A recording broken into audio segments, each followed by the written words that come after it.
Sair da zona de conforto sempre traz um incômodo característico, até porque o indivíduo costuma ter dificuldade em lidar com mudanças. O ano de 2020 trouxe ainda um desafio coletivo, empurrando a sociedade inteira de volta aos lares em razão da pandemia. Dentro de si, dentro de casa e, acima de tudo, parte de um todo, com um olhar atencioso e coletivo, não mais havendo espaço para o individualismo. O que esperar de agora em diante? A tecnologia está se tornando imprescindível para a manutenção de atividades indispensáveis para a sociedade. A advocacia assume um papel ainda mais importante na manutenção da ordem. A OAB Bahia ressignificou suas ações e continua adotando medidas para acolher a classe e minimizar os impactos decorrentes do momento que vivemos. E a sua participação é fundamental para construirmos uma advocacia cada vez mais forte. Desejamos um excelente congresso. Bom dia, queridos colegas. Sou Alessandro Brandão, advogado, e atualmente estou presidente da Ordem dos Advogados do Brasil, subseção de Barreiras. Com alegria, saúdo a todos e a todas e, de logo, parabenizo o nosso presidente Fabrício Castro e os organizadores pelo brilhante evento. Agora o momento é nosso. Registro também minha satisfação em fazer parte deste painel, o ensino e a prática jurídica durante e pós-pandemia. Tema relevante para o novo normal vivenciado por todos nós, composto pelos ilustres palestrantes Cínzia Barreto, Joana Rodrigues e Irã Furtado, além de todos vocês que nos assistem. Me sinto honrado e agradeço ao amigo Hermes Hilarião pelo convite. Pois bem, não obstante o aumento exagerado das mazelas vivenciadas por todos nós nos últimos tempos, sem dúvidas, ao realizar esse evento, com tamanha maestria, a Ordem dos Advogados do Brasil, Seccional Bahia, além de cumprir o seu papel institucional, engrandece a advocacia. Que venham novos dias, vida longa à advocacia. Meus queridos, sem mais delongas, informo que nosso painel terá duração de 1 hora, com 20 minutos para cada palestrante, tendo em vista a ausência justificada do nosso presidente da Seccional da Paraíba, o colega Paulo Maia. Dessa forma, convido Cínzia Barreto, advogada, professora, conselheira da OAB Seccional Bahia, presidente da Comissão de Defesa da Autonomia Universitária da OAB Bahia, membro do órgão consultivo do Tribunal de Ética e Disciplina da Ordem dos Advogados da Bahia, mestre em Direito Privado e Econômico pela Universidade Federal da Bahia, UFBA, para falar sobre o tema Educação Jurídica durante e pós-pandemia. De quem é o protagonismo? Querida Cínzia, a palavra é sua. Bom dia, muita alegria de estar aqui rodeada por amigos. Bom dia a todos e a todas. Obrigada, Alessandro, pela apresentação. O tema é um tema bastante inquietante, né? De quem é o protagonismo? Inicialmente, eu quero agradecer ao AB Bahia, na pessoa do diretor Hermes Hilarião, por pensar e dedicar um espaço à discussão da educação jurídica e escolher pessoas tão comprometidas e afinadas com a área para compor esta mesa. Estou ladeada aqui de pessoas que dedicam sua vida, o seu tempo de trabalho e sua cabeça, sua energia a cuidar da educação, seja no papel de professores, seja no papel de membros de comissão. O professor Irã Furtado trabalha, cuida, dedica um tempo enorme à Comissão Nacional de Educação Jurídica. A professora Joana Rodrigues se dedica de maneira também assim muito forte à Comissão de Proteção aos Professores.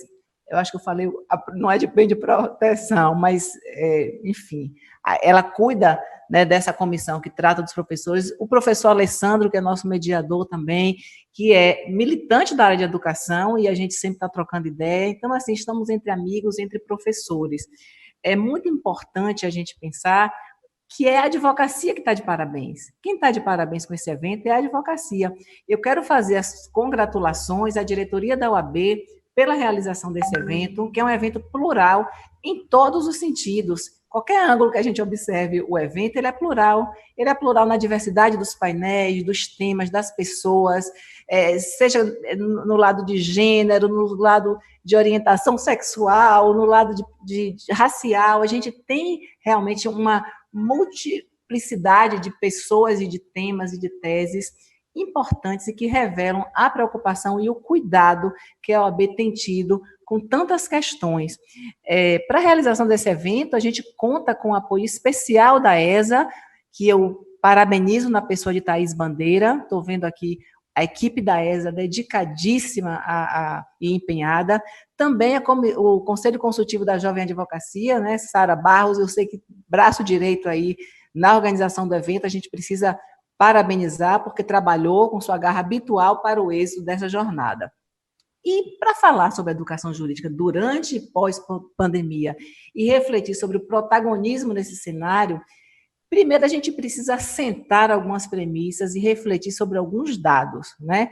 A gente está no Brasil e o Brasil sofre as consequências de um país com enorme déficit socioeconômico e político, que conta hoje com mais de 118 mil vítimas do novo coronavírus, além de 3,7 milhões de contaminados.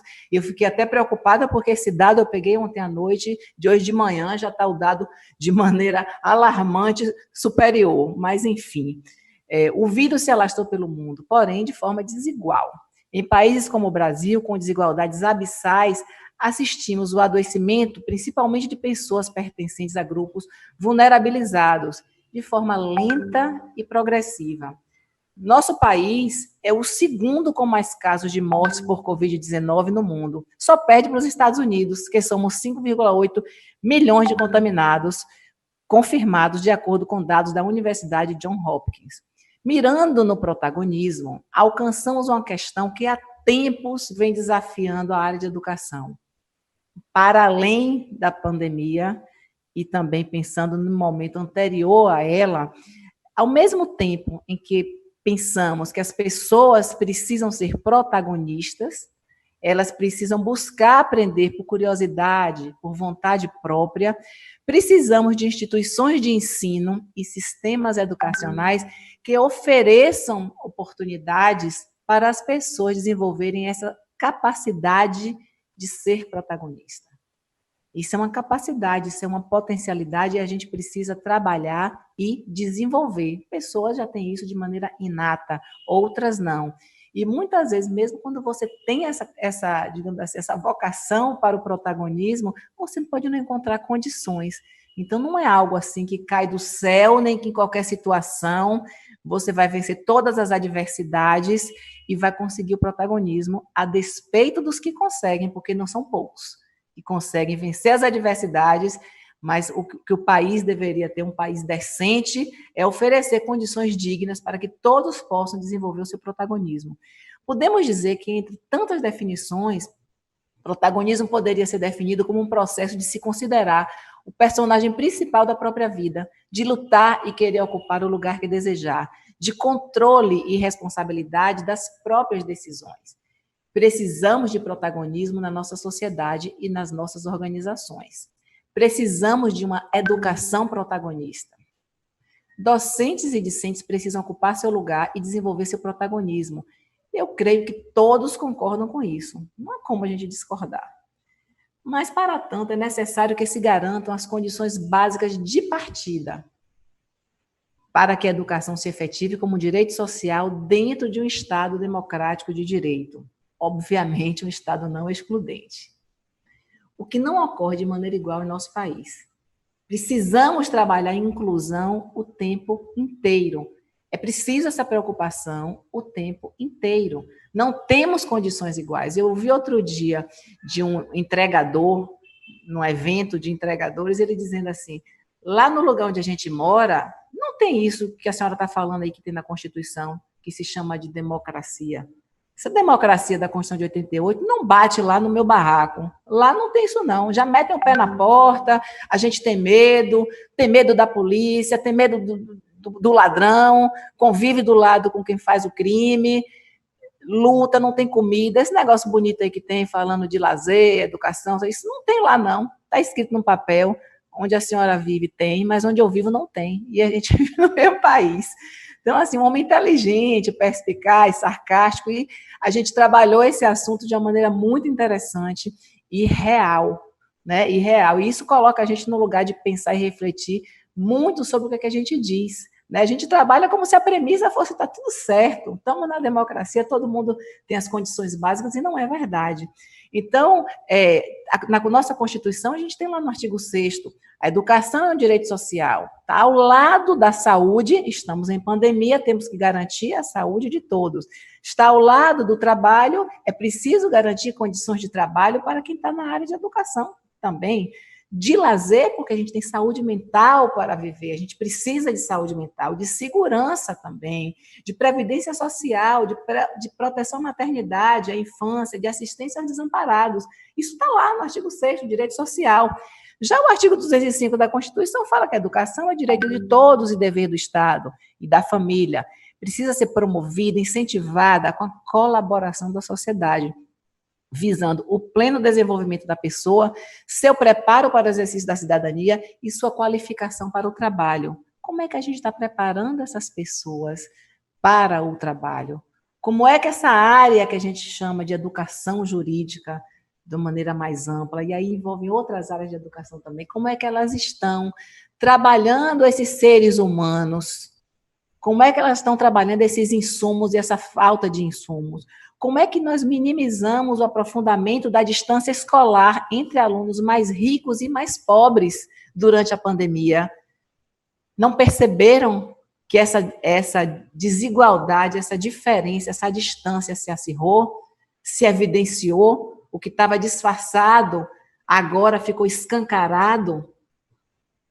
O Estado teria condições de garantir que todos tenham pelo menos o acesso a um computador com conexão? As instituições de ensino superior privadas teriam tal disposição?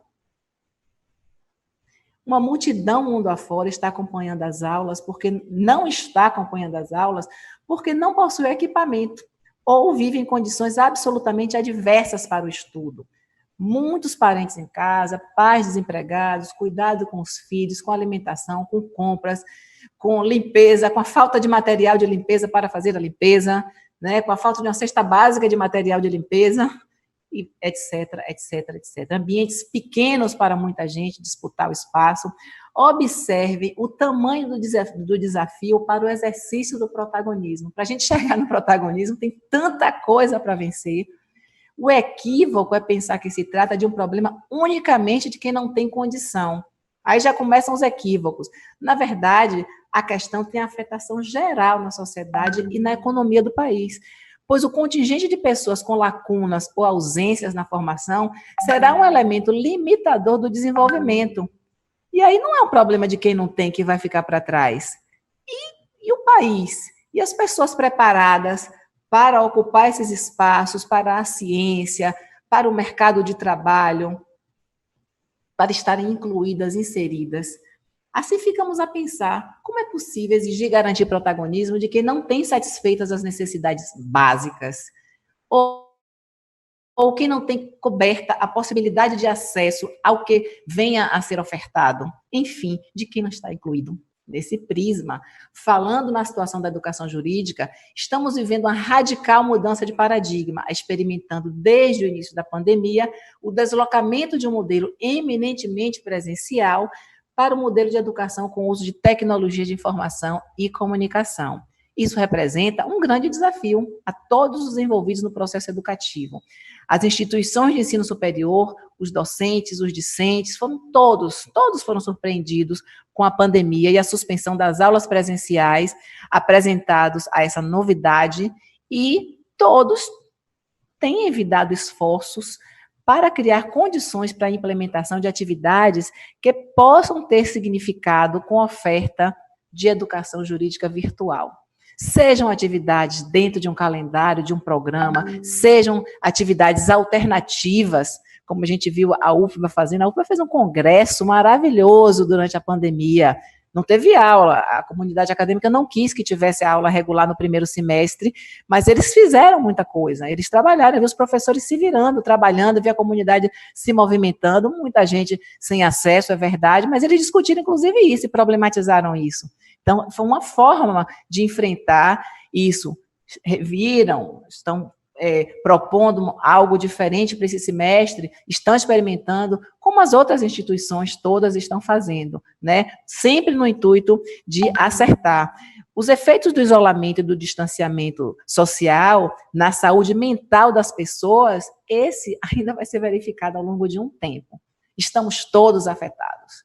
E eu digo estamos porque eu também estou, porque eu faço parte, porque eu sou professora, né? Então, assim, todo mundo que está envolvido, a gente, de um certo modo, a gente tem uma afetação, que é uma afetação emocional, é um desgaste mental, é uma saída da zona de conforto, que às vezes vai para o bem e às vezes vai para o mal. A gente precisa, quem tem condição de fazer, precisa aprender a aproveitar isso para o bem, né? Para poder a gente puxar quem não tem condição para junto, para próximo, para viver a experiência. Não há fórmula.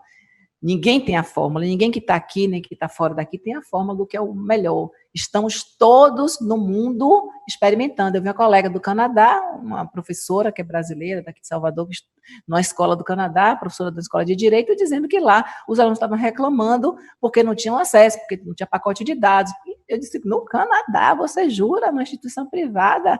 É verdade, se ela não tivesse falado, eu jurava que era mentira, né?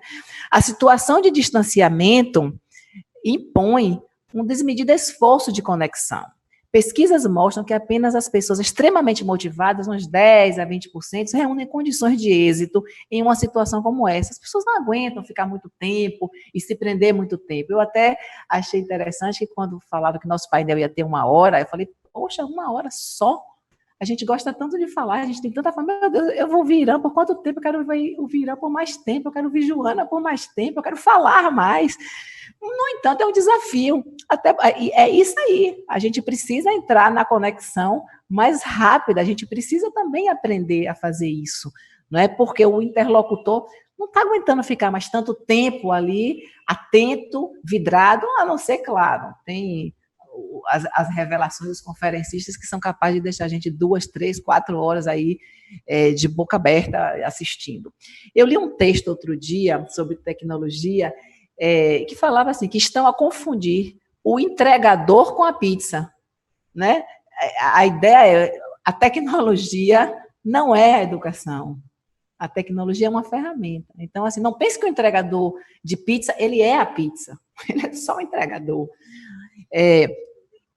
E aí a gente pensa, a tecnologia não é educação e nada adianta ter tecnologia sem democratização do acesso, sem metodologia de uso como ferramenta. Quem vai mediar essa tecnologia é um ser humano, é um professor que precisa aprender a usar. Desse modo, não se presta ao propósito de educar. A tecnologia por si só, ela não vai se prestar a esse propósito. As instituições de ensino, elas precisam empregar esforços para que todos os seus discentes possam ter acesso às plataformas de ensino à distância, eventualmente utilizadas. E também manter o canal de atendimento para esclarecer dúvidas de acesso.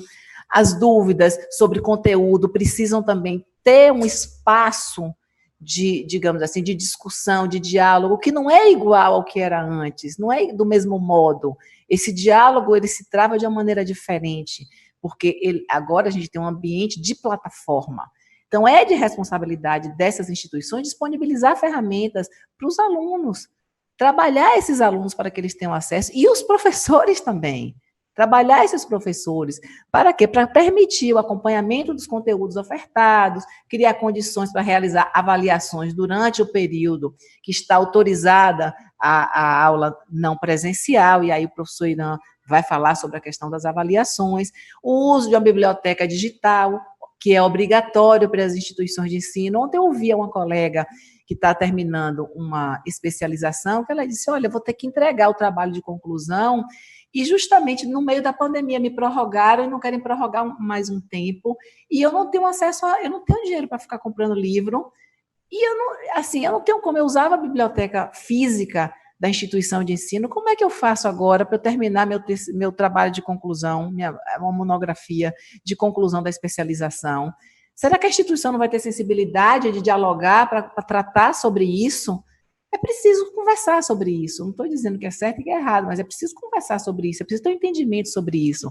Se você está ofertando, resolveu ofertar o curso, você precisa garantir todas as condições, né? Então, assim, é preciso que se observem a lei de proteção à imagem também, a imagem do professor. Eu estava brincando aqui com os colegas cedo, que eu dei uma aula segunda-feira, que quando eu via o filme, eu estava com uma cara horrível, eu disse, ai, meu Deus, eu não queria que ficassem veiculando esse filme dessa aula, mas eu disponibilizo para os alunos, durante o semestre, que eles possam ver, mas aí eu já faço a advertência, só vocês da sala têm acesso à minha cara horrível, só vocês da sala vão poder trabalhar essa aula para rever, porque alguém pode ter caído a conexão, a gente também tem que ter paciência, né?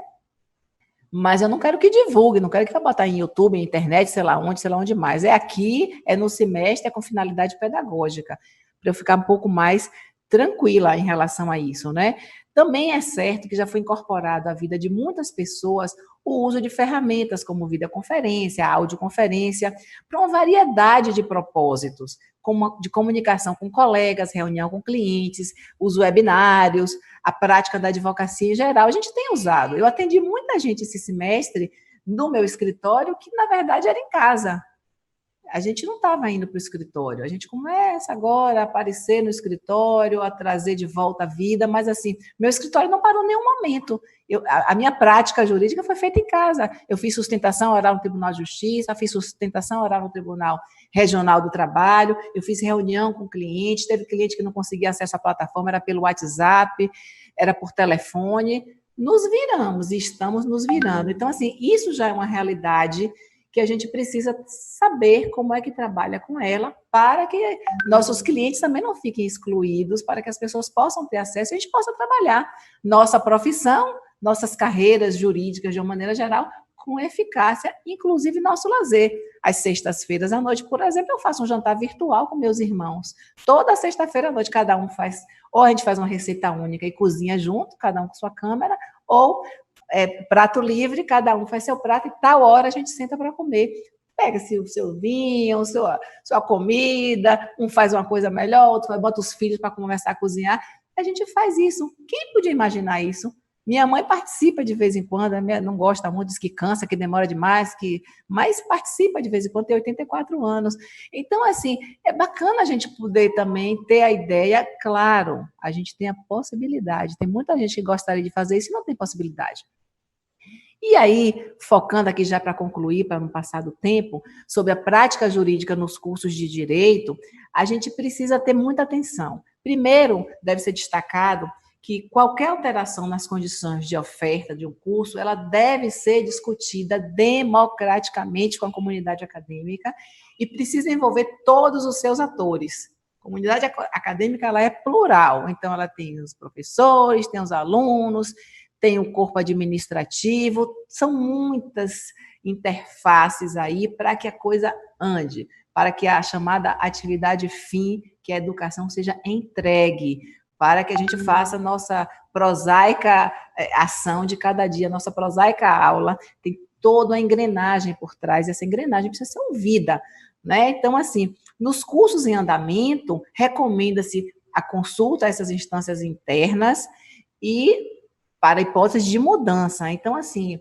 se você vai fazer uma alteração, porque assim, a gente tem aí a legislação que limita essa prática jurídica real, mas há várias interpretações. Então, se você quiser ficar consonante, discutir isso, você precisa discutir com as instâncias, com o núcleo docente estruturante, com o colegiado, e, eventualmente, você precisa até alterar o seu PPC, o projeto do curso, porque se você tem um projeto dizendo que vai caminhar de um modo e você, de repente, muda esse modo, você não pode mudar, você tem um compromisso. Você conseguiu autorização para oferecer um curso de um modo. Claro que as adaptações são as adaptações autorizadas pelo Ministério da Educação, né? E as limitações que são impostas pelos decretos municipais de limitação de aglomeração, enfim, às vezes até eventualmente um lockdown em algum lugar, elas precisam ser obedecidas. Mas, assim, é muito importante que, para você promover uma alteração, você faça uma alteração em um semestre para vigorar no semestre que vem. A gente não está mais na situação que a gente teve no primeiro semestre, que foi preciso, desculpe a expressão mais popular, mas assim, de trocar o pneu com o carro em movimento. O carro estava em movimento e a gente estava trocando o pneu com o carro em movimento. Agora, a gente já tem uma outra situação, a gente já teve uma experiência e a gente continua experimentando. A gente não terminou a experiência, né? Mas a gente já tem uma acumulação de um semestre em que se viveu essa situação. Então, assim, há uma proibição em relação às atividades de estágio, no caso de laboratórios e estágio de prática profissional, que ela é muito dirigida para os cursos de saúde, né? Se houver um estágio de direito regulado pela lei de estágio e que o órgão público ou o escritório ou o ente que concede o estágio esteja voltando de modo remoto e o estagiário possa cumprir suas tarefas, tenha tarefas efetivas, fiscalizadas, supervisionadas, objeto de relatórios de maneira remota, não vejo nada demais que se faça. O Ministério Público já voltou, os estagiários do Ministério Público estão todos trabalhando. Então, assim, não vejo nada demais, não vejo nenhuma ilegalidade, né? Existe também os trabalhos de conclusão de curso também, se obedecer o regramento da instituição, obedecer a legislação federal, é possível sim, inclusive fazer banca virtual. Eu participei de bancas virtuais nesse semestre. Nos cursos de direito, havendo condições, poderiam se realizar algumas atividades de prática jurídica reais de modo remoto. Claro que isso tem que ter muita responsabilidade, tem que ter previsão, não é inventando, criando novidade, tem que ter uma previsão, que é o acompanhamento, por exemplo, de audiência telepresencial, porque assim, se já tinha no programa que os estudantes acompanhariam audiências na justiça, e essas audiências passaram a ser telepresenciais, o aluno não está impedido de acompanhar a audiência telepresencial. Claro que há uma dificuldade um pouco maior, porque nem todos os juízes permitem, mas no presencial também era assim. Os juízes às vezes impediam que o aluno entrasse na sala de audiência, só pode 5, só pode 10, só pode 3, dependendo do juiz. E mais, existe inclusive algumas plataformas virtuais de juízes que fazem audiências virtuais. E fazem audiências virtuais semelhantes, praticamente iguais. Então, assim, há algumas possibilidades. Os julgamentos nos tribunais também, eles estão ocorrendo de maneira telepresencial e os estudantes podem, sim, com acompanhamento da instituição de ensino, fazerem essa atividade também, que é uma atividade de acompanhamento de uma prática jurídica real. O atendimento ao público, eu tenho notícia de algumas instituições que fazem por plataforma, que cadastram as pessoas, os assistidos, e que os alunos entram do mesmo jeito, entram na plataforma, atende, do mesmo jeito que eu atendo no meu escritório. Eu atendi esse semestre inteiro desse modo.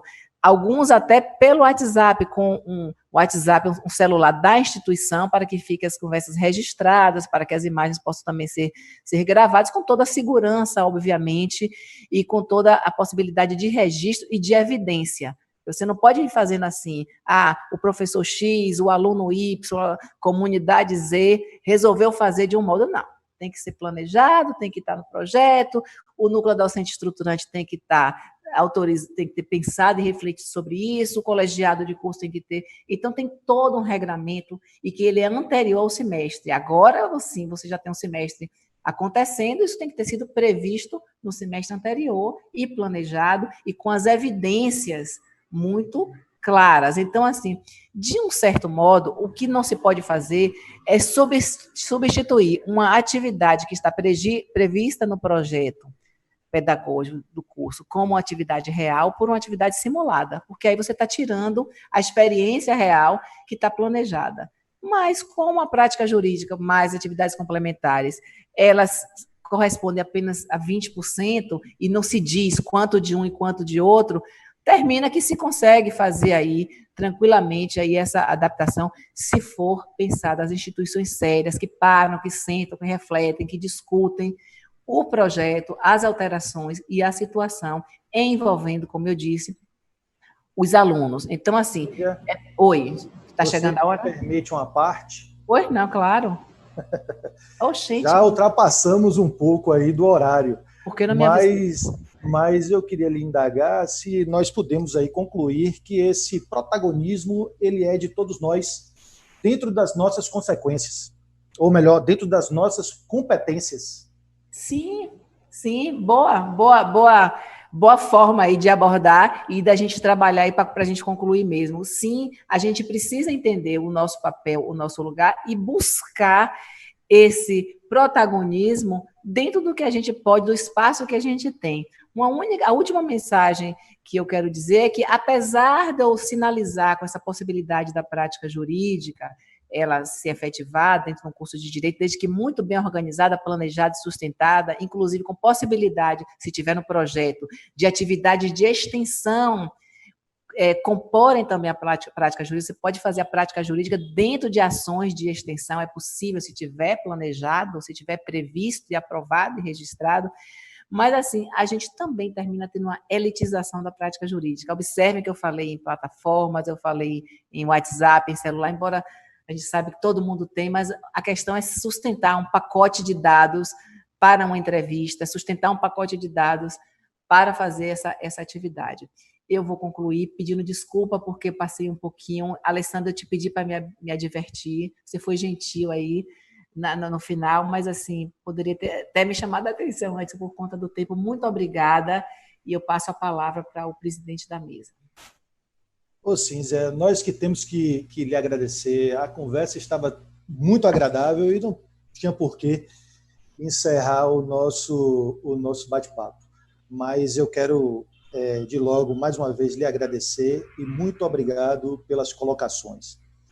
Eu dou continuidade ao nosso painel e convido a colega Joana Rodrigues, ela que é mestre em Políticas Sociais e Cidadania pela Universidade Católica do Salvador, na linha do trabalho e questão social, membro pesquisadora do Núcleo de Estudos do Trabalho, da mesma instituição, possui especialização em Direito Médico pela UCSAL, especialização em Direito e Processo do Trabalho pela Faculdade Baiana de Direito Juiz Pódio, professora de Direito Material e Processual do Trabalho da Universidade Católica do Salvador, professora da Escola Superior da Advocacia, a ESA, conselheira e presidente da Comissão Especial de Apoio aos Professores da Seccional da OAB Bahia, advogada trabalhista, sócia do Vieira Rodrigues, Rego e Reis Advogados Associados, para compartilhar seus conhecimentos, falando sobre o tema o professor e os desafios da docência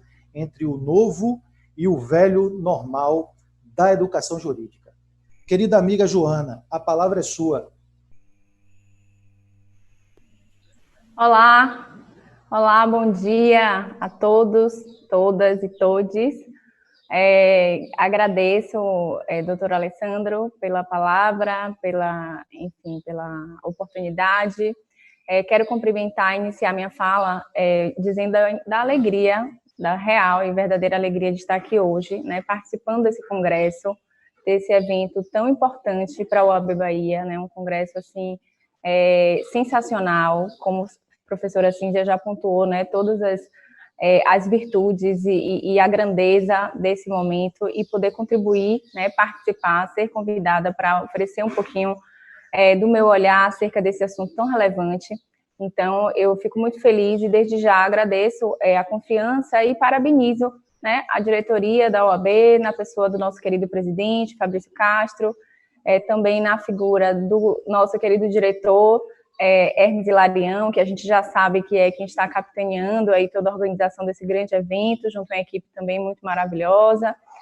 E saudar também, né, a todos os meus colegas. Na verdade, ainda antes de começar, eu sei que o tempo é pequeno, mas eu acho que tem alguns registros que são realmente importantes e relevantes, e esse é um deles, para mim, de dizer que essa alegria que eu mencionei agora há pouco, ela se dá também em razão, né, de estar aqui num espaço como esse, ao lado de duas pessoas, né, de dois professores que são, assim, grandes professores, grandes referências para todos, quando a gente pensa em educação, quando a gente pensa em advocacia, quando a gente pensa em postura ética, em comprometimento com a classe e com a sociedade.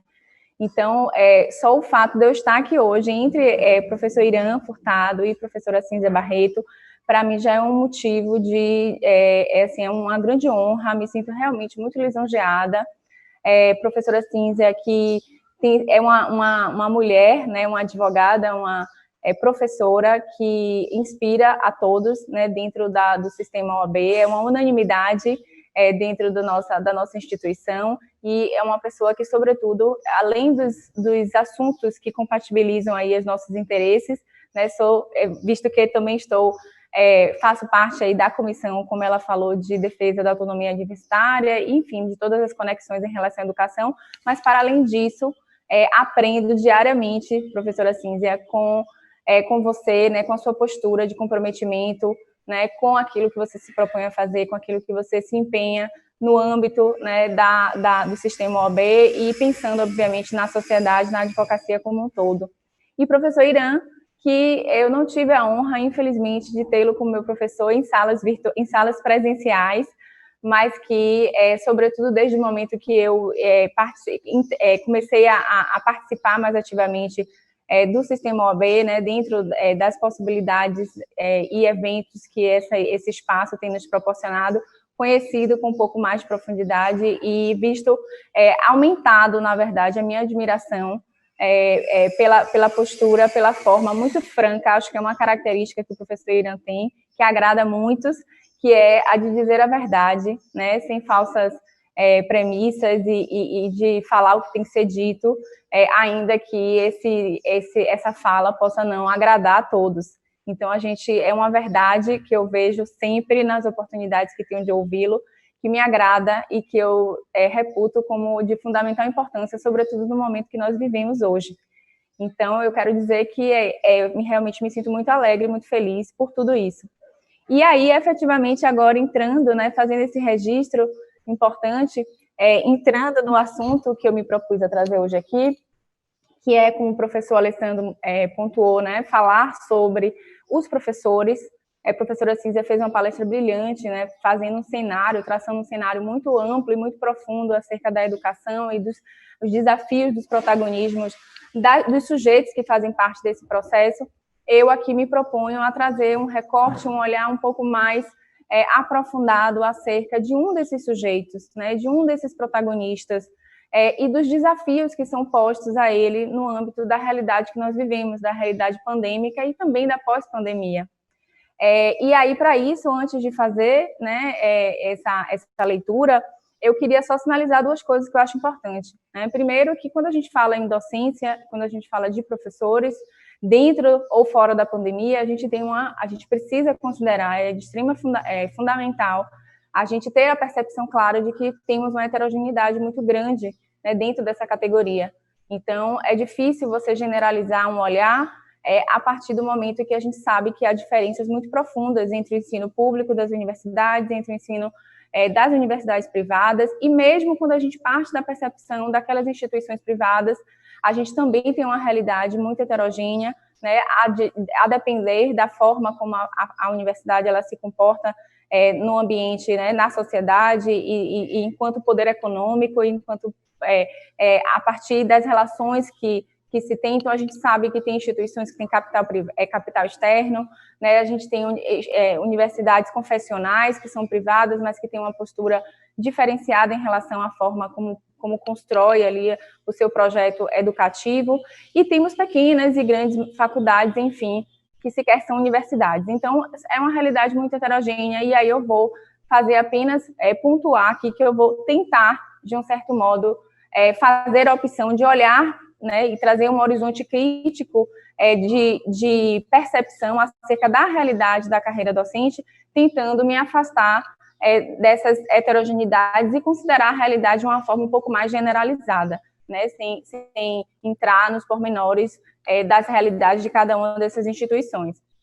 E, além disso, acho importante sinalizar ainda que, quando eu trouxe no tema, né, novo e velho normal, eu não sou, inclusive, muito afeita a esses termos que se popularizam e que acabam, muitas vezes, sendo usados até de forma inadequada, né, banalizados Então, essa é a questão do novo normal. Será que existe realmente um novo normal? Esse velho... Então, pontuo esse novo e esse passado, esse velho, né, como sendo esse passado, e esse novo normal como sendo o tempo presente, de uma maneira provocativa, justamente para assegurar uma percepção de que essa questão e tudo que envolve o momento da pandemia e a realidade que nós estamos vivendo de dificuldades, de crise econômica, de mudanças, de transformações paradigmáticas em relação ao exercício de determinadas atividades profissionais, ela não é pura e simplesmente em função das características desse fenômeno que nós estamos vivendo, né, da pandemia em si. Óbvio que é uma anormalidade, que é um contexto que ninguém esperava, como muito bem a professora Cínzia colocou, porém, dentro da realidade que nós temos no nosso país e dentro da estrutura de sociedade e de economia e de política econômica que nós tínhamos antes da pandemia, a gente traz esse cenário e a gente recebe a pandemia de uma forma ainda mais intensa, de modo a agudizar, a causar uma intensificação de uma série de questões, de uma série de problemas, uma série de conflitos muito intensos, para diversas categorias e em diversos setores da sociedade. Então, é nesse sentido que eu gostaria de iniciar a minha fala. Por quê? Porque eu acho importante, já que a gente vai falar sobre os desafios do tempo presente, sobre o novo normal no âmbito da carreira docente, a gente precisa fazer um recorte, né, histórico, ainda que não muito longínquo, mas um pouco antes da pandemia, para a gente entender como é que se dava o cenário em que essa profissão docente ela se concretizava em nosso país. E aí, para isso, para fazer esse entendimento, eu busquei aqui separar, né? Eu separei aqui, eu busquei aqui demarcar 4 elementos. Obviamente que uma realidade como essa é uma realidade muito complexa, então teríamos aí vários elementos para a gente se debruçar e refletir, mas eu fiz aqui a opção de escolher apenas 4, como sendo de uma relevância maior a partir da minha perspectiva, do meu horizonte de preocupação. Então, primeiramente, a gente tem a questão dos recursos para a educação, né? E aí, invariavelmente, a gente vai, obviamente, pensar também na emenda 95, né? No impacto que a redução de recursos para a educação, né? Darcy Ribeiro, a célebre frase dele, que a crise na educação não é uma crise, é um projeto. Então, era um projeto que já estava vigente, né, um projeto de desestruturação desse processo de ensino e aprendizagem que impactava diretamente num processo também importante de valorização da carreira docente. Então, quando a gente fala de aspectos remuneratórios, de valorização dos profissionais pela via também, né, do reconhecimento financeiro desse trabalho que é desenvolvido, a gente sabe que a gente já estava vivenciando uma desestruturação muito grande, sobretudo nas universidades públicas, né, em especial nessas universidades em que o Estado, de um certo modo, mais ativamente tem uma participação condutora, né, digamos assim, mais intensa. E também, dentro dessa perspectiva desses 4 elementos, o segundo que eu gostaria de pontuar, eu acho extremamente relevante, que é assim, o momento político que nós estamos vivendo, os avanços autoritários, né, aí permeados por marcadores fascistas desse momento, dessa sociedade, dessa estrutura política que está aqui posta. Por quê? Porque dentro dessa lógica, né, desse rompimento desses pilares democráticos e dessa importância em relação ao poder, né, transformador que a sociedade precisa para poder se fazer ouvir e se colocar de uma maneira coerente e crítica em face da realidade que elas vivenciam, obviamente a educação passa a ser um alvo, né? Um alvo muito latente. E no caso dos professores, porque é um sujeito, né, importante, é um sujeito que tem um protagonismo importante dentro desse processo de ensino e aprendizagem, que através da sua atividade ele consegue realizar, né, ou digamos assim, ajudar no processo de transformação da sociedade. Então, obviamente, os professores passaram a ser alvo, e aí nós tivemos uma série de eventos, né, e aí relacionados à escola sem partido, relacionados ao uso inadequado da imagem de professores, à violação de liberdade de cátedra. Então, nós vivemos um período realmente muito complexo na pré-pandemia em função disso. E, por último, encerrando essa parte, né, da minha fala, eu trago ainda 2 elementos que são importantes. Primeiro, a questão da precarização do trabalho do professor, né, do docente, e aí eu não estou falando tão somente, como eu falei no primeiro, no aspecto mais em relação à valorização geral ou aspecto remuneratório, mas as condições mais subjetivas de condições do trabalho com que é realizado essa importante função do professor. Então, falta de recursos, né, que ao mesmo tempo não se traduz numa flexibilidade de cobrança, porque as cobranças continuam. É importante mencionar que a mediação tecnológica, através da necessidade de se utilizar de recursos tecnológicos, de metodologias ativas, isso já vinha acontecendo, ainda que de um modo muito mais lento, né, e gradual antes, mas a gente sabe que já havia essa necessidade e, portanto, nem sempre isso, como o Cínzia muito bem colocou, era ofertado a esses professores, além de uma perspectiva de precarização pela via contratual, né, as modalidades de contratação frágeis a que estavam expostos esses professores. Então, a gente pode falar, né, de pejotizados, de terceirizados. Com a terceirização da atividade fim, a gente sabe que é um horizonte também de preocupação, e também até mesmo professores uberizados. Tivemos municípios aí fazendo concurso não, né, leilão, digamos assim, uma espécie de chamada para a uberização da atividade docente. Então, tudo isso são questões que vão afligir, né, são dilemas que vão ser impostos a esses profissionais, que vão corroborar para um cenário muito triste. Quando a gente fala de estresse, de doença ocupacional, o país é um dos tops, né, entre síndrome de burnout, que é uma síndrome de estresse ocupacional no âmbito da categoria da docência. E, por fim, o próprio Horizonte EAD, né, que já era uma realidade, e aí é importante mencionar que o que nós fazemos hoje não é, obviamente, EAD, em hipótese alguma, mas esse Horizonte EAD é um paradigma de transformação, de compreensão do processo de ensino e aprendizagem, que a gente já sabia, que a gente vinha vivenciando, né, um percentual das aulas podendo ser realizado, e o medo de que esse Horizonte EAD ele avance mais do que é desejado e que comprometa esse processo, né, tão fundamental, que é a efetivação dessa interação presencial, inclusive, entre o professor e o aluno, que permite que o processo de educação ele se perfaça de uma maneira mais adequada, né? Então, isso tudo era um cenário muito crítico vivenciado por esses professores, e aí a gente pega tudo isso e traz para a realidade atual, que, como muito bem a professora Cínzia colocou, né, a grande surpresa de uma hora para outra, esses professores serem lançados à necessidade de manter a sua atividade, né, manter o seu emprego, mas através da sua atividade pela via online.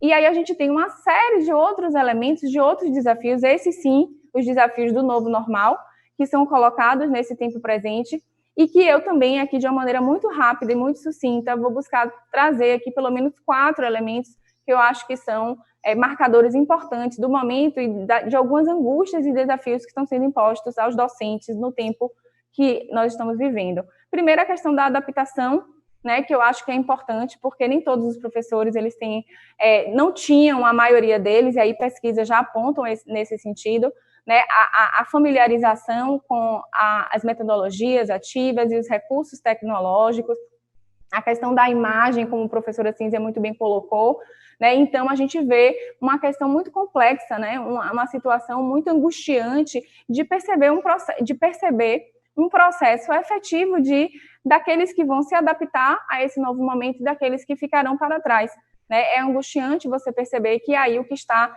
sendo posto como elemento mediador desse complexo fenômeno não é a técnica e não é, muitas vezes, a capacidade de ensinar, né, de exercer essa profissão da maneira como se deve, mas de fazer uso desses recursos de modo a que esse processo de ensino possa acontecer da maneira que se espera, no momento que se espera, que é o momento atual. Então, a questão da adaptação, de uma hora para outra, acaba também gerando outros impactos, né? Então, quando a gente fala de jornada de trabalho, o trabalhador, a carreira docente, o exercício de ensinar, a gente já sabe que já tem um marcador especial no que concerne ao lapso temporal de atividade, porque o professor dificilmente ele se desliga da sua atividade 100%, né? Ele trabalha muito mais do que o que ele é remunerado. Mas, nesse caso aqui, a gente tem uma intensificação ainda maior, porque, além de tudo, ele tem que se familiarizar com as ferramentas, ele tem que saber manuseá-las, ele tem que se adaptar da maneira adequada. Então, tudo isso acaba provocando um impacto muito grande. E aí, no segundo momento, a gente fala do teletrabalho. Vou ser bastante sucinta, porque eu acho que já tem se falado muito do teletrabalho ou do home office, porque, obviamente, as aulas sincrônicas, elas passam a ser exercidas no âmbito dos lares desses professores, e as mesmas dificuldades que a professora Cínzia muito bem colocou, que é vivenciada também pelos discentes, passam a ser vivenciadas também pelos docentes. E aí a gente tem aqui um elemento muito interessante que eu pontuei aqui entre as várias questões, do acúmulo da jornada remunerada, do tempo de trabalho com o tempo não remunerado, né, que são as tarefas domésticas, as tarefas de cuidado, a vida privada desses professores, e o rompimento do limite físico e temporal dessas duas coisas. Então, requisitar uma habilidade desses profissionais no sentido de conseguir coadunar esses dois tempos, né, de maneira adequada, mas, além disso, a questão da retirada do professor do espaço coletivo, da sociabilidade que é inerente à própria atividade da docência. Então, muitas vezes, esse professor ele tem, na perspectiva da sociabilidade com os alunos, com os próprios professores, com os colegas no âmbito da academia, uma necessidade, uma dinâmica de arrefecer os sacrifícios próprios da profissão, né, de manter, digamos assim, uma saúde mental dentro do exercício da sua atividade. E que isso passa a ser rompido, obviamente, no momento que a gente vai, cada um individualmente, realizar a sua atividade dos seus lares, das suas casas. E, por fim, eu trago aqui ainda dois elementos importantes, que esse primeiro tem a ver com o que eu acabei de falar em relação ao teletrabalho, que é a ausência de interação. E aí, dentro desse fenômeno, a gente tem uma série de discussões para entender, né, quais são os limites, quais são os impactos efetivos de uma aula, né, ainda que sincrônica, mas mediada através o impacto que isso tem a longo prazo para o processo de ensino, para o aluno, quais são as perdas que a gente tem em virtude disso. E aí eu queria trazer aqui um dado muito interessante de uma pesquisa da Unicamp, que ela fez com mais de 400 professores, e para avaliar o estresse desses profissionais, o nome da pesquisa era Condições de Trabalho Remoto Docente no Contexto da Pandemia de Covid, e ela verificou que entre os elementos estressores apontados por esses professores, de modo mais emblemático, de modo mais preponderante, nós tínhamos, primeiro, a carga horária triplicada, que está relacionada aos itens antecedentes, que eu mencionei aqui, e também a questão observe, olha só que coisa curiosa, o estresse em relação à preocupação com os estudantes. Então, isso aqui, para mim, foi muito emblemático, foi uma questão muito interessante. Por quê? Porque, a despeito de todos esses problemas, de todos esses cenários, desses desafios que eu estou buscando trazer e traçar aqui, o professor ele não deixa de estar comprometido com o seu ofício, ele não deixa de estar comprometido com o seu destinatário final da sua atividade, que é o discente, e muitas vezes os problemas que esses discentes terão os angustia no exercício da sua atividade e da sua própria vida. Então, esse foi um elemento que foi identificado nessa pesquisa como um elemento de provocador de estresse, de problemas emocionais e, às vezes, psicoemocionais desses professores. E, por fim, realmente aí caminhando para o final, a questão das normas, né, da realidade do direito emergencial do trabalho, que vai impactar também a carreira docente. Então, infelizmente, nós sabemos que há uma realidade muito difícil, né? A gente sabe que a gente falar de educação, e aí falando agora um pouco na perspectiva da educação privada, é complicado em nosso país, essa crise que eu estou aqui traçando um olhar para o professor, mas a gente sabe que é uma crise muito maior, muito mais ampla, que envolve também as instituições, e que elas chegam nesse momento, obviamente, elas também sofrerão o impacto dessa realidade, né? A questão das matrículas, a questão da participação dos discentes, das desistências, e isso traz aí dois elementos para os professores que são muito importantes. Primeiro, o uso dessas normas. Então, a gente tem visto professores, infelizmente, né, apesar de todo esse esforço, tendo seus contratos de trabalho suspensos, tendo a redução proporcional da sua jornada do salário, né, vivenciando a angústia de não saber se eles irão trabalhar no próximo semestre, se terá turma para que eles possam realizar suas atividades. E aí, nesse sentido, eu criei aqui, né, dentro dessa minha lógica de pensamento, o que eu denominei de violência simbólica. Por quê? Porque o docente, o professor, ele tem vivido um momento de incerteza, né? Tudo bem, é uma incerteza que acomete todos os brasileiros, o país está com uma quantidade enorme de desempregados, mas eu percebo, né, e aqui já como a gente está recortando, a gente está buscando lançar um olhar mais específico para esse protagonista desse processo, que é tão fundamental para a sociedade, o processo de ensino e aprendizagem, ele vive essa angústia de uma maneira ainda mais intensa, né, o medo de, enfim, não ter mais a sua atividade e de sofrer, obviamente, financeiramente, ser impactado com isso. E aí, eu não sei como é que está meu tempo, mas o que se coloca, e aí o que eu quero mencionar, vocês vão me perguntar, mas e aí? Né, você montou um cenário muito difícil, um cenário complexo, né? São muitas questões que estão aí pontuadas. Quais são as saídas, né, para isso? Está muito ruim assim, o que a gente faz? Porque a proposta é que a gente pense no momento, né, da pandemia e no momento pós-pandemia. E aí o que eu queria mencionar aqui, e que aí eu vou fazer com a professora Cínzia, eu vou também me colocar como partícipe da minha própria fala, né, porque também sou professora, porque também estou nesse processo, vivenciando na prática esse processo de tantos desafios.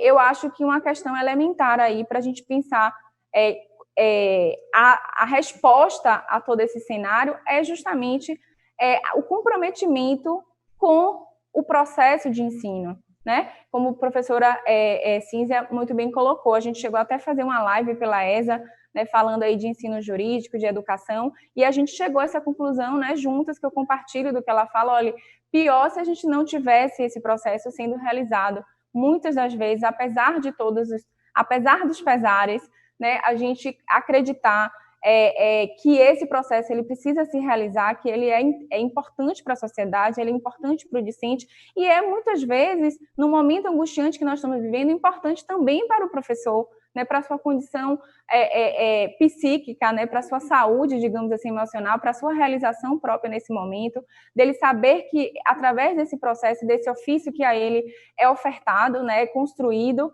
ele tem um poder de transformar ou de arrefecer, de mitigar, de algum modo, os dilemas que esses alunos estão vivenciando nesse momento, tirar algo de bom de uma coisa que está tão ruim. Então, eu acho que tudo isso é um motivador, são elementos propulsores de um exercício por parte da classe docente de superação desses momentos.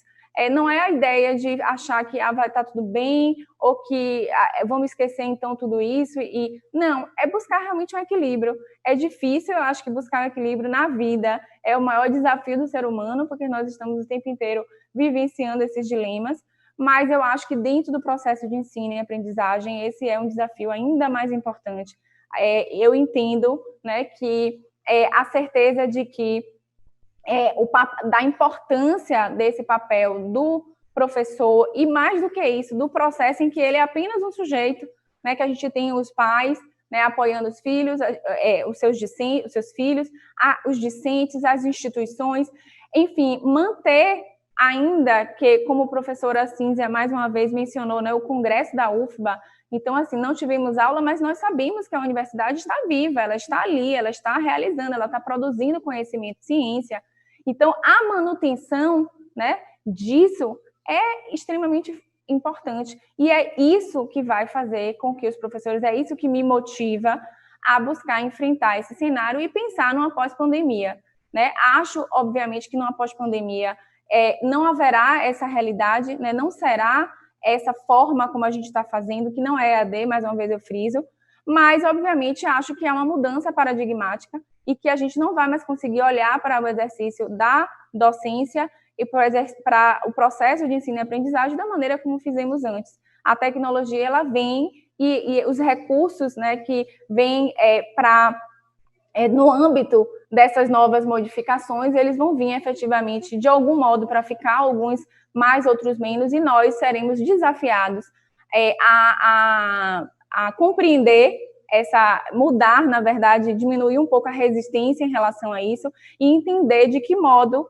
que nós faremos uso dessas ferramentas para concretizar de maneira adequada, eficaz, o nosso processo da nossa atividade e o processo de ensino jurídico no nosso país. Então, assim, para finalizar, realmente, eu queria mencionar aqui, trazer aqui um trecho, uma fala, né, fazendo pescando aqui, eu falei muito aqui de um horizonte crítico da precarização e usei muito como referencial as palavras do professor sociólogo, que eu gosto muito, Ricardo Antunes, que tem uma preocupação muito latente em relação à carreira também dos professores, e ele, numa determinada fala dele, ele fez menção a esse trecho, que é uma fala de Antônio Gramsci, e eu achei que assim, vem a calhar, então eu vou fazer uma citação da citação aqui, porque eu acho realmente que atende bastante, de maneira muito precisa, ao meu sentimento em relação a esse processo, esse momento que nós estamos vivendo, e que ilustra um pouco do que eu quis trazer. E aí a frase, ela diz o seguinte: o papel da educação não é criar, é Antônio Gramsci falando, se referindo ao trabalho infantil. O papel da educação não é criar pequenos monstros desde cedo, mas o papel da educação é em si e por si um papel onde a ciência, o humanismo e a vida dotada de sentido tem que florescer. Então, assim, esse é o meu sentimento. Professor Boaventura Souza Santos fala que pensar o impossível é pensar a utopia, usar a utopia, pensar no impossível só pode ser feito dentro do possível, né, dentro do horizonte possível. Então, você pensar de que maneira que você vai humanizar essa relação de um processo de ensino novo, através de novas tecnologias, mediado por instrumentos que nós ainda não dominamos completamente, e manter, né, a vida viva, o florescer, a importância da educação e o que ela nos move, e a paixão que ela nos provoca, eu acho que é o grande desafio pós-pandêmico, e que eu torço e espero, né, e pretendo ser partícipe desse processo, de tentar, de algum modo, alcançar esse objetivo. Então, eu acho que é isso. Eu agradeço mais uma vez a oportunidade. Realmente estou muito feliz, muito ansiosa para ouvir as palavras de professor Irã Furtado, e agradecer mais uma vez pela oportunidade.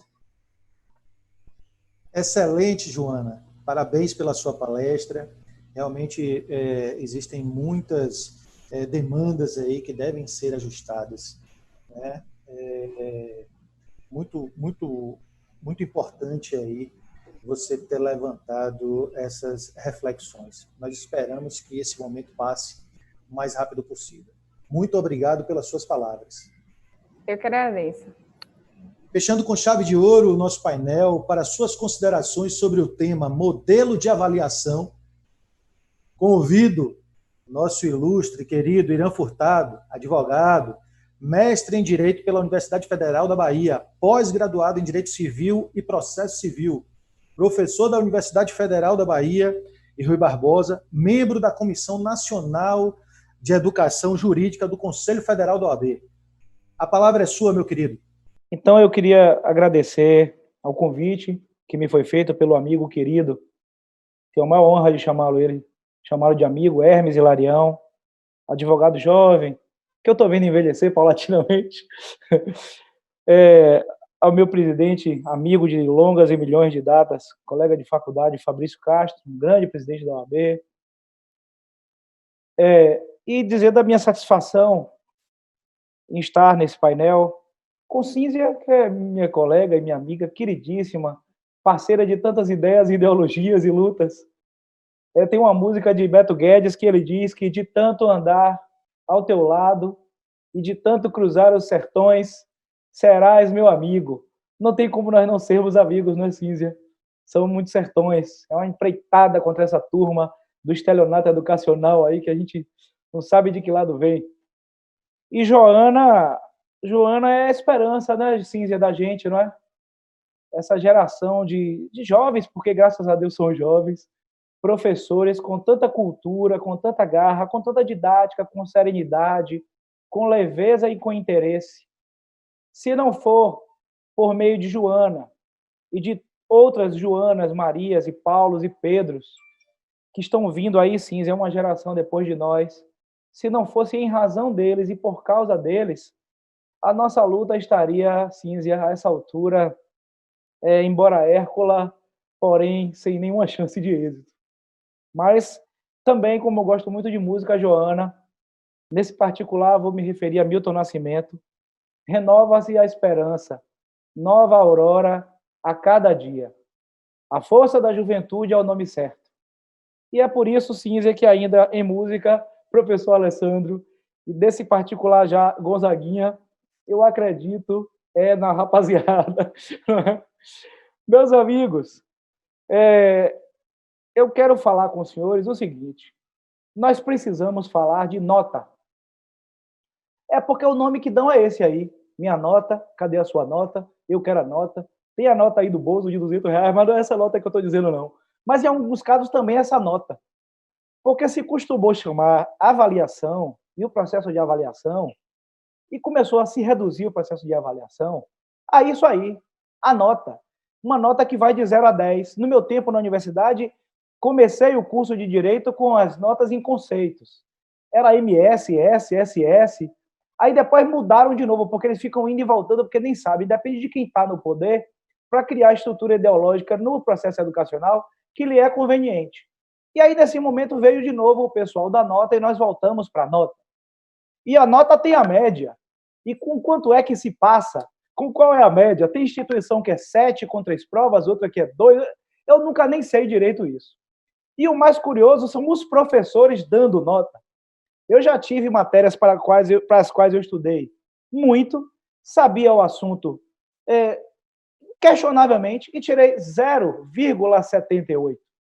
E quando eu fui questionar o professor, que é um homem muito culto, mas ele tem fetiche, muitos colegas nossos têm fetiche por nota, não sei se é sexual, não sei se é existencial, ou não sei se é apenas um apreço ao exercício arbitrário do poder e assim se impõe como o sábio, o dono do saber, toda essa estrutura de poder que permeia todos os mecanismos e institutos da sociedade. Por que não? A relação na sala de aula também é uma relação de poder. Agora, como isso é exercido e por quem, é que é uma outra questão, mas não é para hoje. Então, eu perguntei a esse meu professor, o senhor me deu 0,78. Ele não gostava de ser questionado, ele gostava de dar nota, mas não gostava de receber nota. Então, quando eu perguntei, professor, o senhor me deu 0,78, meus colegas olharam para mim e disseram, eita, agora vai morrer. Agora é morte, com certeza vai tomar uma tamancada na cara. Aí eu olhei para ele e disse, sim, por quê? Eu fiquei na dúvida, por que não 0,79? Ele não resistiu e riu. Porque a prova sequer era daquelas provas de gente preguiçosa, A, B, C, D, aquele negócio que o professor Calmon de Passos dizia que para acertar aquelas questões ali, a pessoa tinha que emburrecer. Está na internet, qualquer um pode ver, não foi eu que inventei isso. Foi Calmon que disse e eu demorei de entender, mas hoje para mim está muito claro. Então, meus doutores, nós precisamos falar de nota. Mas por quê?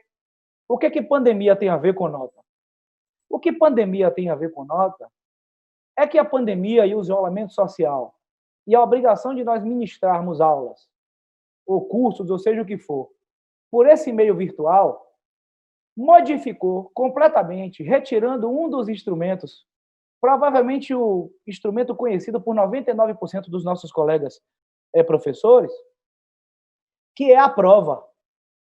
E aquela fiscalização ferrenha que existe, que chamam a SWAT, chamam o FBI, a KGB, e até aqueles detector de metal e de energia, sei lá, solar, para ver se o estudante colocou na prova, ou no código, ou na mão, ou na cueca, ou na caçola. Já vi, na caçola bota assim por dentro da saia, dobra, porque o professor não vai ficar olhando, pelo menos não deve ficar olhando para a barra de saia de aluno, e bota assim na borda da saia, mas tem gente que investiga, aí o aluno pede para ir no banheiro, aí diz, professor, precisa ir no banheiro, quer dizer, uma pessoa adulta perguntando a outra pessoa adulta se pode ir no banheiro, é constrangedor para todo mundo, para quem ouve, para quem fala e para quem assiste. Mas o fato é que a pandemia tirou isso. E os meus colegas que sempre acharam, porque não entendem do que se fala, porque tem muito ensinador e pouco professor, que sabe o que ensina, mas não sabe por que ensina, ficaram sem saber agora como proceder com a avaliação. Isso porque, Cínzia, em verdade, não se sabe o que é avaliação. Um dia desses eu disse a um colega nosso, professor de Direito Civil, culto, probo, ético, decente. Um dia desses ele me pediu que elaborasse umas questões objetivas, entenda-se, de marcar, que se apelidou de objetivas, e eu disse, eu não faço isso. Ele, mas por quê? Eu digo, porque aqui é a universidade. Aqui não é prova para concurso, não é cursinho preparatório. Como é que eu vou fazer questão objetiva? Qual é a razão de ser? Quem inventou questão objetiva? Por quê? Eu sei quando, eu sei onde, eu sei a função, eu sei por que inventaram isso e por que criaram isso. Mas eu lhes pergunto, meu colega não sabia, ele tinha que saber, sendo professor, em princípio sim, mas nós fizemos mestrado, fizemos pós-graduação, fizemos tudo, nós não somos preparados para ser professor. A maioria de nós que é professor, nasceu professor, foi vocacionado a ser professor, exceto uns que procuraram a sala de aula como um palco, como um holofote ou como turbinar as suas carreiras nas vidas privadas ou públicas, que é uma minoria, graças a Deus, para nós e para os estudantes. Então, eu fui dizer a ele o que era, por exemplo, a avaliação processual e me recusei a fazer as questões de marcar da prova de sucessões. Eu disse, eu não vou fazer, isso é idiotizante. Entendeu, bicho? Aí, Irã, como é esse negócio de avaliação processual? Aí eu fiquei olhando para ele assim, e vamos conversar a respeito. Então, meus doutores, é por isso que quando me convidaram para falar aqui nesse evento, eu pensei, hoje é o dia da minha vingança. Porque há anos eu tenho colegas, agora esse momento, há anos que eu tenho colegas que não entendem o meu método de avaliação, de autoavaliação, de empoderamento. E é uma palavra boa, sim, dos estudantes. Fazer os estudantes participarem do seu processo da própria avaliação. Fazer os estudantes entenderem que eles estudam para ele e não para mim. Fazer os estudantes entenderem que eles estão ali para se apropriar de algo que é nosso, como numa corrida de bastão, e nós, remunerados ou não, estamos transferindo para ele o bastão, na medida em que acumulamos mais ainda o peso do próprio bastão. Porque é isso que é o processo de aprendizagem. Então, eu resolvi discutir e falar com os senhores sobre avaliação. Porque a pandemia está nos obrigando. Eu tive uma colega minha, amiga querida, que semestre passado ela conseguiu reprovar um aluno que fez prova de marcar em casa por nota. Eu não sei se esse estudante ele tem problema com drogas, eu não sei se ele, sei lá, bolsominion, não sei qual é o nível de dificuldade cognitiva dele.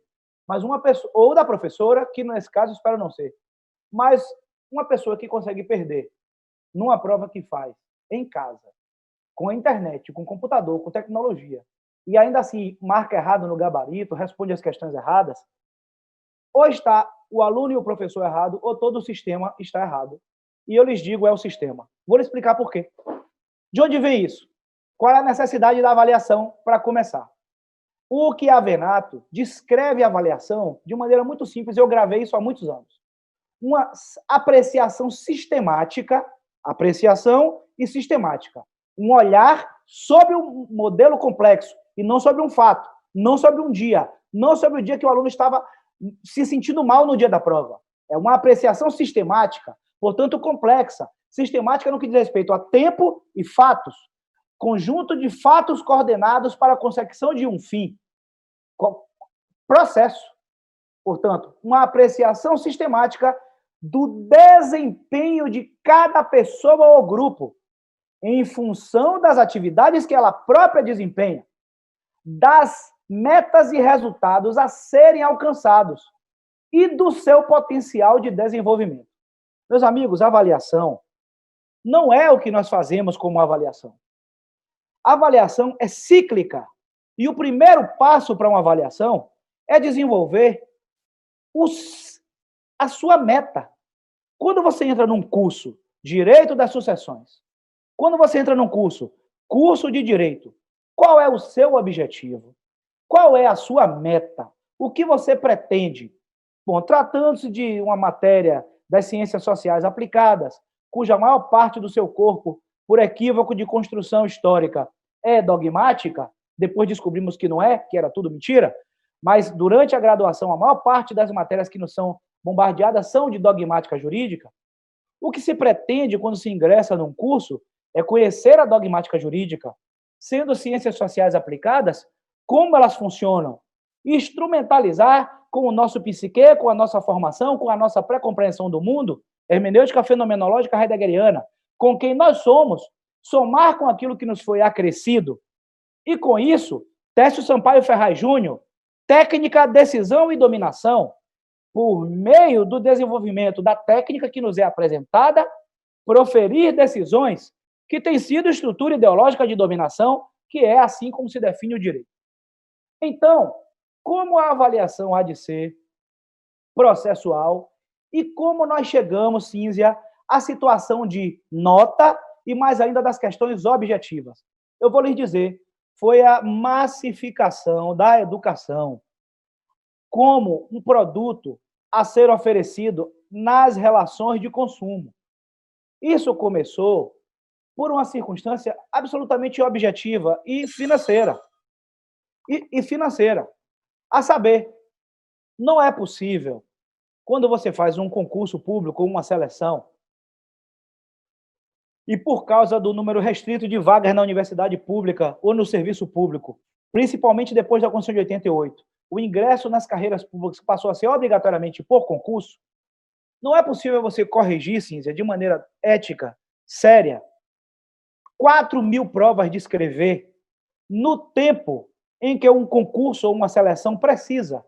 Você não tem financeiramente como sustentar a quantidade de pessoas que precisam ler essas provas dentro de um barema, de um esquema, e atribuir com base naquilo que foi apresentado, de acordo com o programa estabelecido e com a meta buscada, uma nota razoável.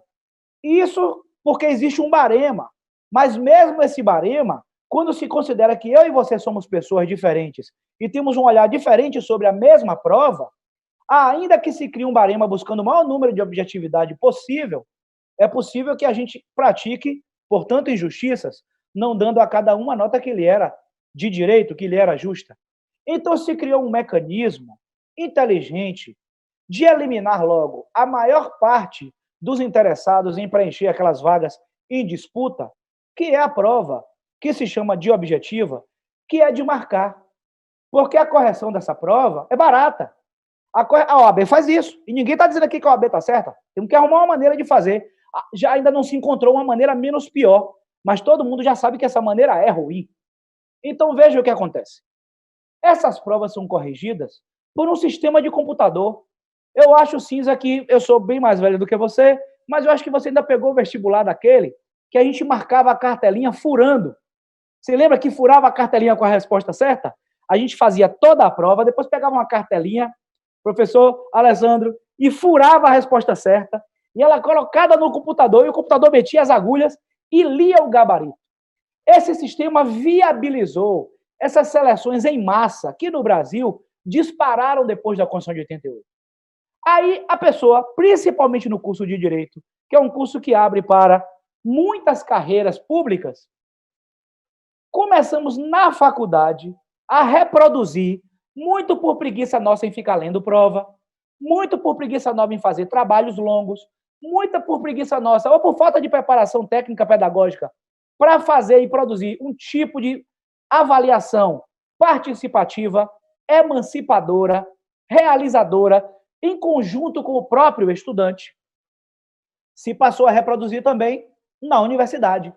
Vieram os cursos particulares das universidades particulares.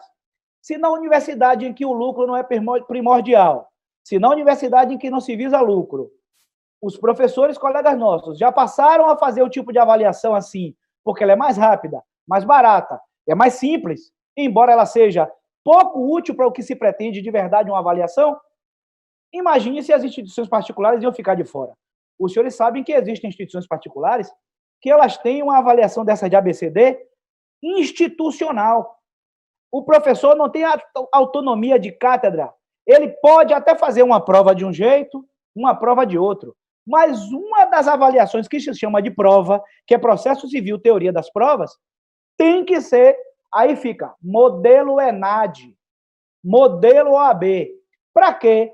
Para o sujeito aprender a marcar qual é a resposta menos absurda, qual é a resposta que mais está copiada e colada nos manuais, qual foi a última decisão do STJ sobre aquele tema, ou seja, um monte de gravador, de repetidor de macete. Veja como, meus colegas, eu amo muitos deles, mas veja como nós temos alguns colegas desses cursinhos preparatórios que parecem pastor de igreja, que parece que está vendendo um pacote, está dando aula, tipo, compre batom, seu filho merece batom.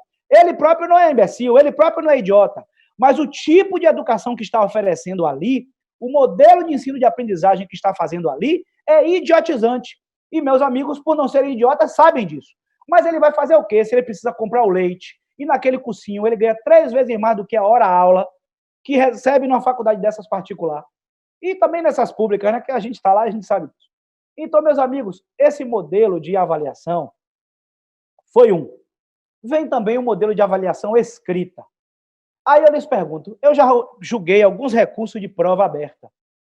Porque um professor, doutor em Direito Civil, pega uma prova de Direito Civil 1 e dá 1. Aí o estudante recorre. Outro professor, doutor em Direito Civil, corrige a mesma prova e dá 7. Aí o outro corrige a mesma prova.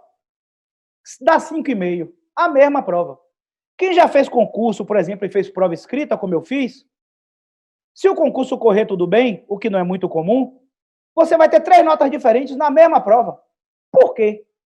Por causa da subjetividade de quem corrige. Não tem como afastar isso do processo de avaliação. Pronto. Dito isso, o que é que eu posso dizer aos senhores? Porque toda estrutura de poder seduz. E há quem se seduza e reconhece, e eu estou lhes dizendo, é uma crítica, uma meia-culpa, mas não a mim, porque eu já me libertei disso, me perdoe. Há quem reconheça, e Cínzia sabe disso, Joana sabe disso, o senhor sabe disso, professor Alessandro, quem reconheça na sala de aula um espaço de expressão de poder. Síndrome de pequeno poder.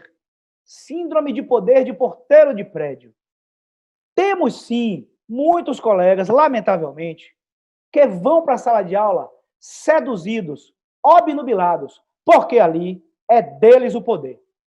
E aí esse exercício do poder se exterioriza por meio, ou por todos os meios pelos quais o poder normalmente se exterioriza, pela coercitividade. E aonde é que está o momento em que o professor exerce, na cabeça de lá ele, o seu poder, a sua coercitividade, o dia da vingança?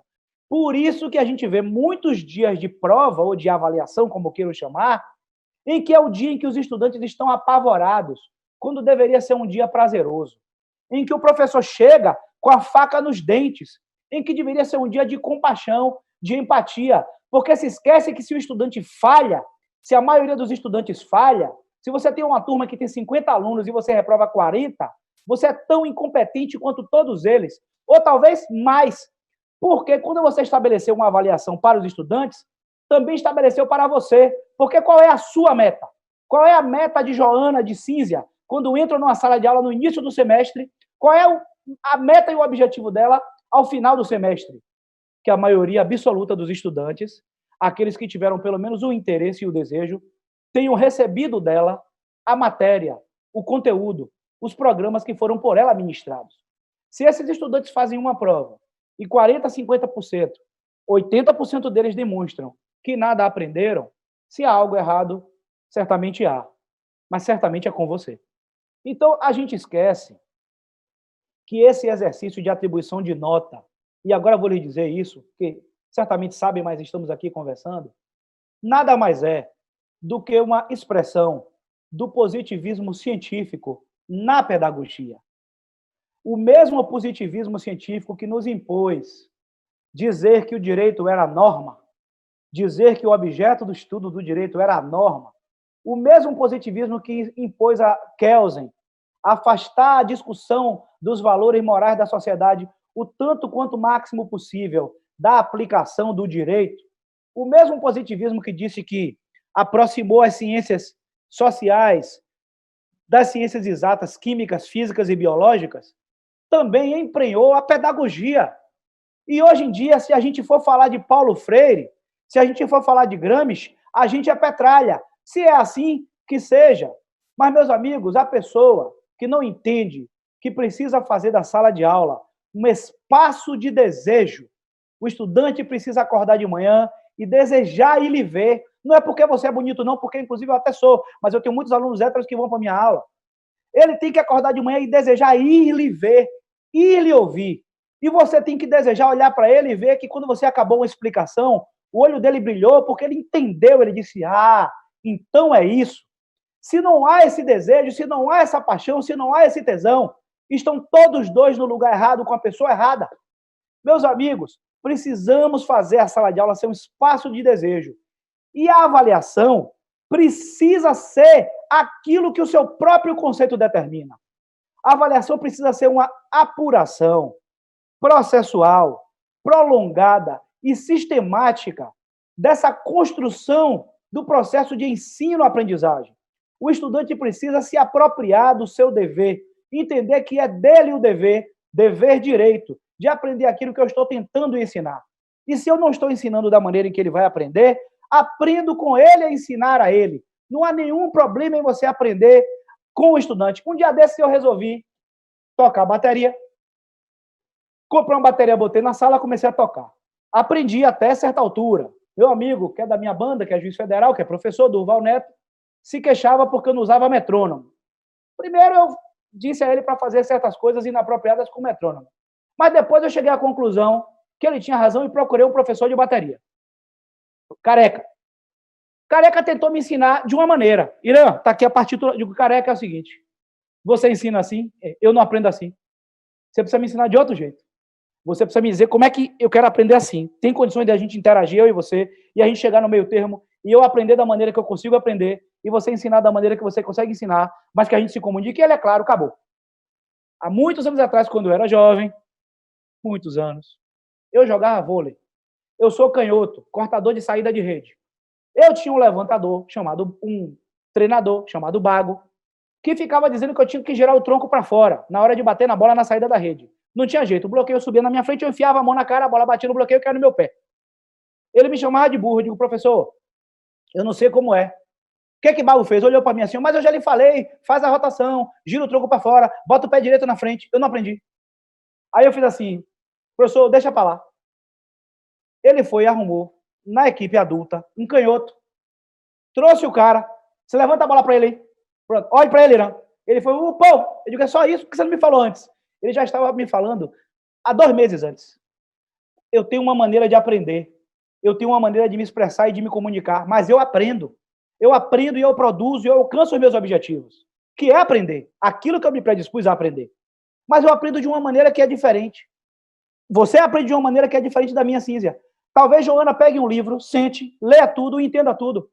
Há estudantes que precisam ouvir a aula, precisam fazer perguntas, que eles leem o livro e não entendem nada.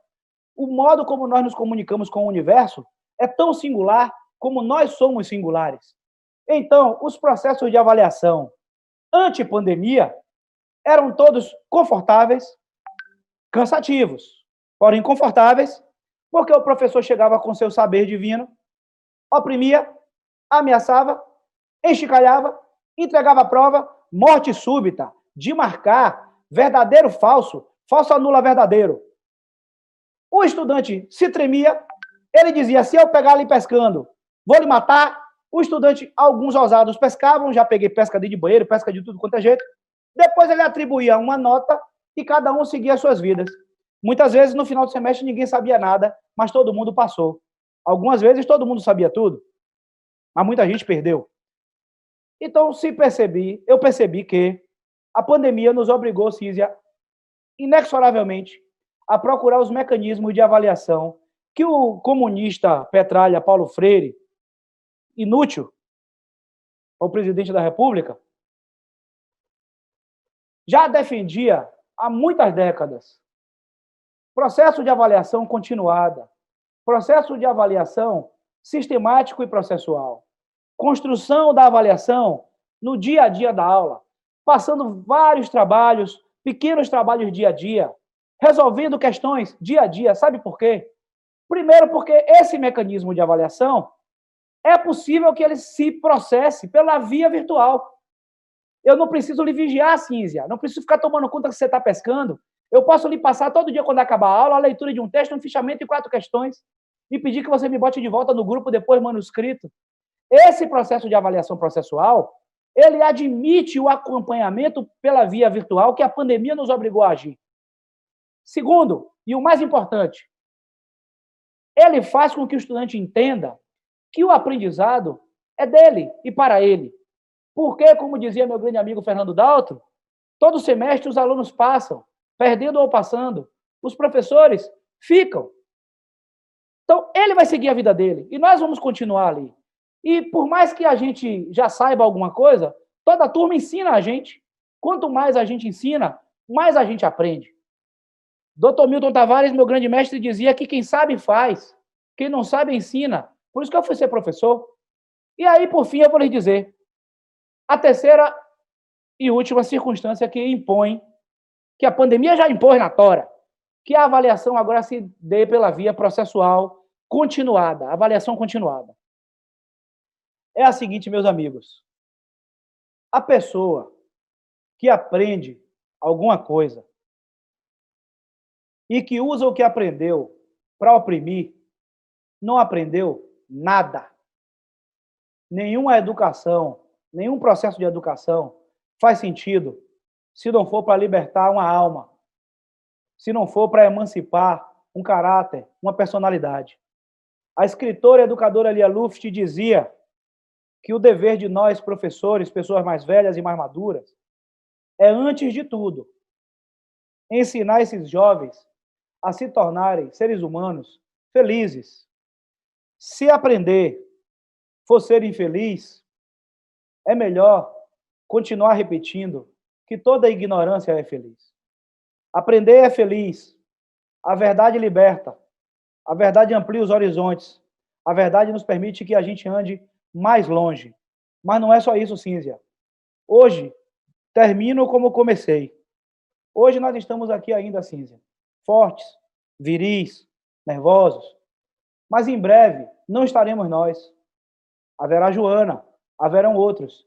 Se não fosse essa eterna corrida de bastão, quem viria? Qual é a voz que vai falar quando a nossa se calar? Qual é a perna que vai correr quando a nossa não aguentar mais?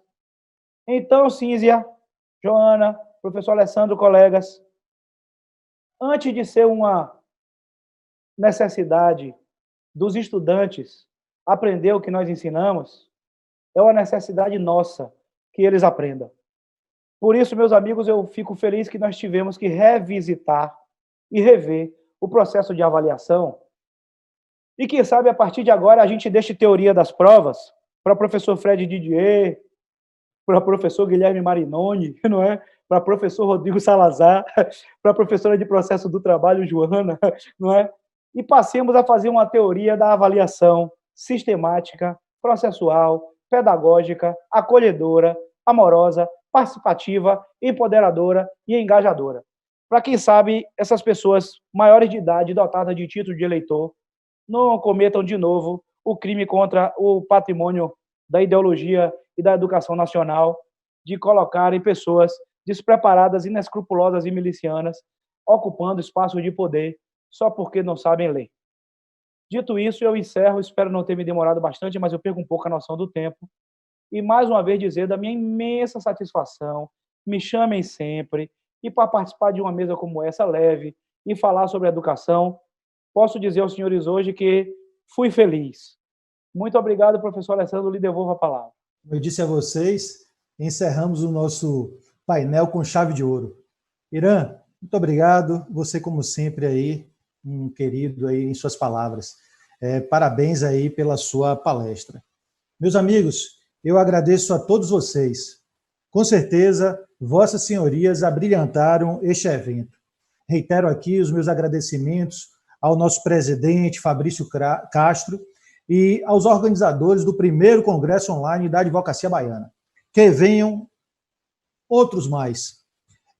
Fiquem agora, ou melhor, após o almoço, a partir das 14 horas, com o painel Os Impactos da Pandemia nos Negócios Jurídicos. Grande abraço a todos e todas.